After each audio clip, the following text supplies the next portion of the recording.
গত ২৪ ঘন্টার ভেতর বাংলাদেশের ভেতর যা ঘটে গেল সেটা খুবই ভয়ঙ্কর। আপনারা দেখে থাকবেন যে প্রথম অবস্থায় যখন চিন্ময় দাসকে গ্রেপ্তার করা হয় ঠিক সেই মুহূর্তে আমরা যেটা লক্ষ্য করেছি যে সাধারণ জনতা বা ইসকন সমর্থক যারা রয়েছে তারা কিন্তু রীতিমতো মাঠে নেমে পড়ে। ব্যাপারটা সেই পর্যন্ত কিন্তু একদমই ঠিক ছিল, তারা সমর্থক মাঠে নামবে এটাই স্বাভাবিক। বাংলাদেশের সাধারণ জনগণ কিন্তু এটা ভেবে নিয়েছিল যে তারা সমর্থকের পেছনে নামতেই পারে। তারপর আদালতে যেটা হয় হবে, ভালো খারাপ যেটাই হয় হোক না কেন সেটা হবে।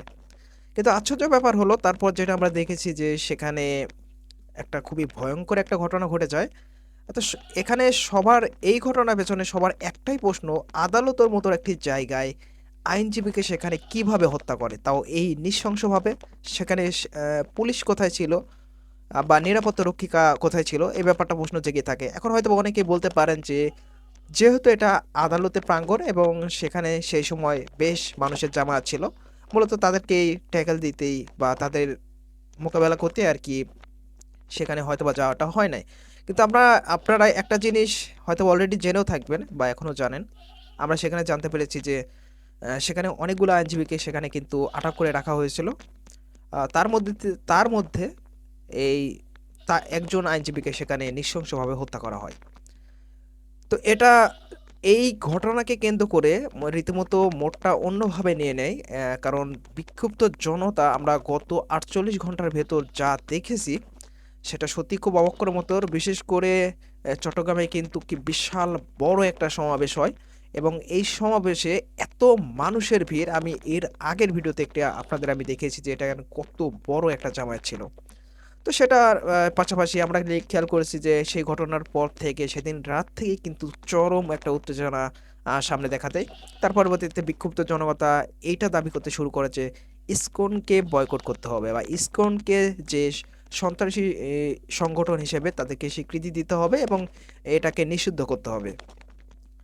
বাংলাদেশের সাধারণ জনগণ এই মতামতকে কেন্দ্র করে যে গোটা বাংলাদেশে যে একটা বিশাল বড় একটি আন্দোলনের ডাক দেয়।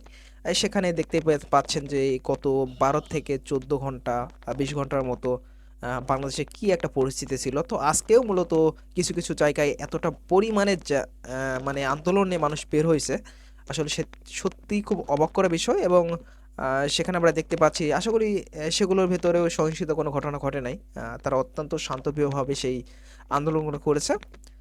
কিন্তু আপনার আমার এখন যে প্রশ্ন, আপনারা খেয়াল করবেন যে এনবিআর টাইমসের ভেতর একটা প্রতিবেদন সেখানে প্রকাশ পেয়েছে, সেখানে দেখানো হয়েছে যে কিভাবে সেই আইনজীবীকে হত্যা করা হয়েছে।